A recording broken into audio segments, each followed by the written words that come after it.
Nationale. Cette colline est en partie creuse. À l'intérieur, il y a de gros réservoirs où le carburant y est stocké. On en voit quelques-uns des réservoirs, vous voyez, sous les arbres, sous les pins. Ils sont enterrés à 60 mètres de profondeur. Il y a 6 mois de réserve de carburant dans la colline.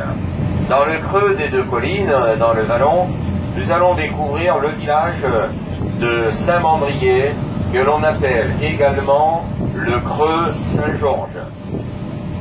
Le bateau qu'on va croiser, j'espère que vous pas de poisson devant, c'est un bateau militaire, c'est un catamaran comme le nôtre à 2 coques, et c'est une péniche de débarquement. C'est la nouvelle génération. Avant c'était des bateaux plats, maintenant c'est des catamarans, donc ce sont des bateaux qui s'échouent sur les plages, et devant il y a le pont-levis, baisse le pont-levis, et les troupes et le matériel peuvent débarquer.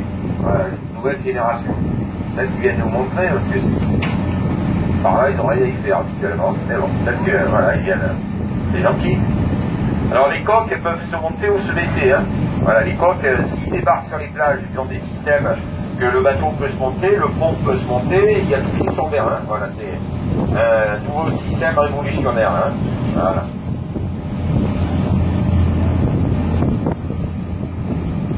Voilà.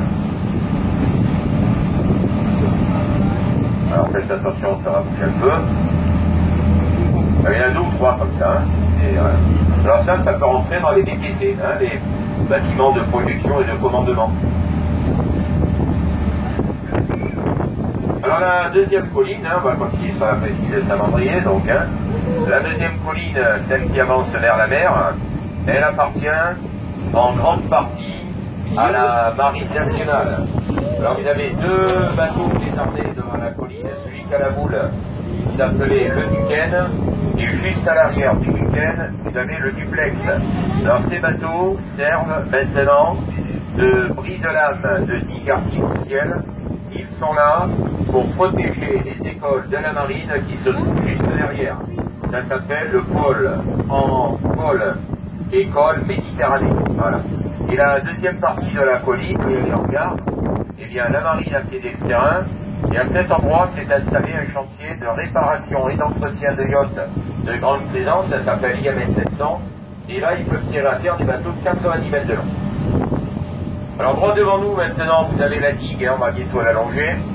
Elle fait 1 km 200 de long, et elle a été construite pour empêcher que le mauvais temps partant d'est ne rentre dans la rade. Quand il y a de grosses tempêtes de vent d'est, les vagues, au lieu de déferler à l'intérieur, se brisent contre la digue, et dedans c'est toujours calme. Pour sortir de la rade, vous avez 2 possibilités. Alors pour les gros bateaux, vous regardez à droite, vous voyez que la digue, elle se termine à côté de tout par ce phare vert et blanc. Et c'est de ce phare à aller jusqu'à la presqu'île de Saint-Mandrier que se trouve la grande passe de 400 mètres pour les gros bateaux. Et pour les pêcheurs et les plaisanciers, nous verrons tout à l'heure la petite passe au début de la digue. Il y a un passage d'une vingtaine de mètres, ce qui leur évite d'aller faire le grand tour. Et sinon, la rade, elle est fermée de tous les côtés. Alors derrière la digue, messieurs dames, vous avez la rade des vignettes ou la grande rade. Dans la droite, vous avez 2 pointes qui se détachent.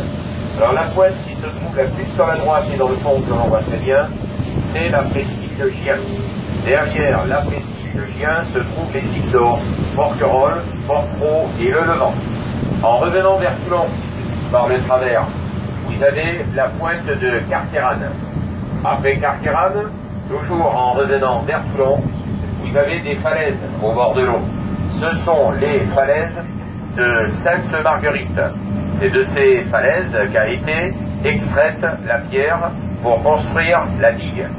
Après Sainte-Marguerite a formé une colline, c'est le Cap Brun. Au sommet du Cap Brun, et c'est au Morillon